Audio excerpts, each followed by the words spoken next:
ایک شخصیت کو میں ایسے سے واقف ہوں جو اہل حدیث بھی کٹر تھے اور صوفی بھی بڑے تھے.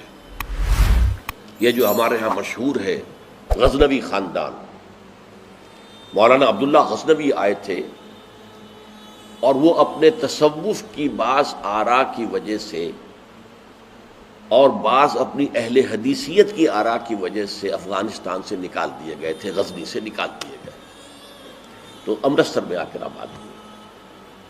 ان کی اولاد ہے یہ غزنوی خاندان. ان میں مولانا داؤد غزنوی رحمۃ اللہ علیہ سے میرا بڑا قرب رہا ہے.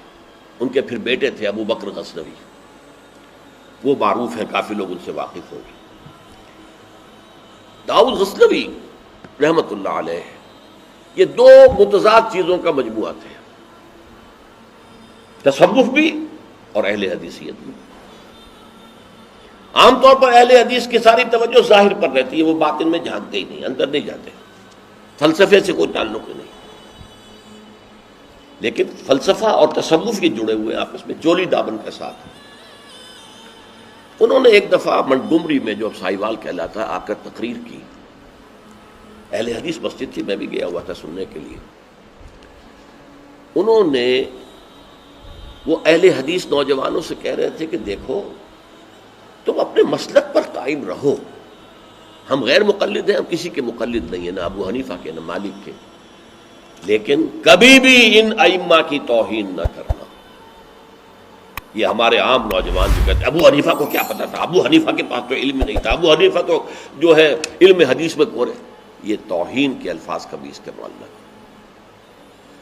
اچھا، اس وعظ کے ساتھ انہوں نے مثال دی کہ دیکھیے شیخ محی الدین ابن عربی رحمۃ اللہ علیہ کے سب سے بڑے مخالف شیخ احمد سرہندی رحمۃ اللہ علیہ تھے، دونوں کے لیے رحمۃ اللہ علیہ کہا. میں حیران ہو گیا، یہ وہابی آدمی، کٹر وہابی اہل حدیث، اور یہ شیخ ابن عربی رحمۃ اللہ علیہ کہہ رہا. خیر میرے دل پر بھی اثر ہوا کہ بڑی وسعت ہے ان کے فکر و نظر میں. میری اہلیہ کے چچا تھے، ان کے ایک بیٹے، سب سے چھوٹے بیٹے یہاں مجمع میں موجود بھی ہیں، شیخ فضل الرحمان مرحوم. ان کے بہت گہرے تعلقات تھے یہ جو خاندان غزنوی خاندان سے. انہوں نے شام کو کھانے پر بلایا، مجھے بھی بلا لیا، میں ان کا داماد ہی تھا نا.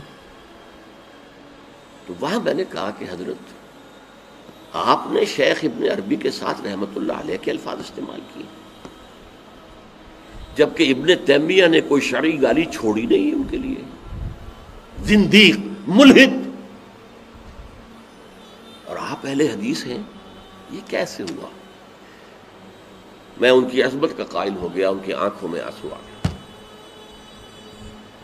کہنے لگے ڈاکٹر صاحب یہ دونوں ہمارے بزرگ ہیں، ہم خرد ہیں، آپس کے اختلافات وہ جانے، ہم چھوٹے ہیں، خرد ہیں، خرد رہنے ہی میں عافیت سمجھتے ہیں، ہمارے لیے دونوں محترم ہیں. اور مسجد میں انہوں نے ایک مثال بیان کی تھی کہ شیخ احمد سرہندی رحمۃ اللہ علیہ نے شیخ ابن عربی کے بارے میں اپنے مکتوبات میں لکھا ہے ما ذل بردار خان ایشانم لیکن چکنم معاملہ صفات باری تعالی است، کہ ہم شیخ ابن عربی کے دسترخوان کے جھوٹے ٹکڑے کھانے والوں میں سے ہیں. کون کہہ رہا ہے؟ مجدد الفسانی کہہ رہا ہے. ما ذل بردار خان ایشانم، ان کے دسترخوان کے سوکھے جوڑے ہوئے جھوٹے ٹکڑے کھانے والوں میں سے ہم ہیں.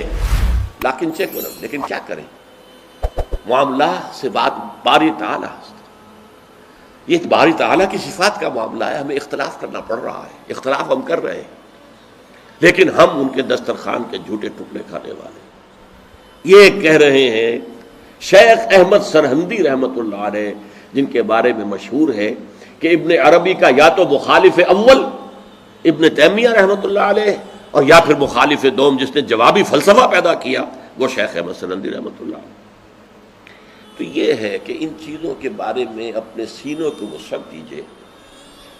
آپ ابن عربی کی بات کو چھوڑ دیجئے، پھینک دیجئے، لیکن توہین نہ کیجئے. اس کو خام خواہ کفر سے تعبیر نہ کی. یہ چیزیں جو ہیں، اور پھر ہمارے سارے صوفیہ جو اس کے قائل ہیں، پھر ان سے بدزنی ہو گئی. میں صرف اس لیے کہ وہ بدزنی اور دلی نفرت کا معاملہ ختم ہو جائے. بڑے گہرے مسائل ہیں اور ان کا سمجھنا عام لوگوں کے لیے ممکن بھی نہیں ہے، بلکہ عام آدمی کے یہ جس کو کہتے ہیں نا ہوشدار کے رہ بردب تیغست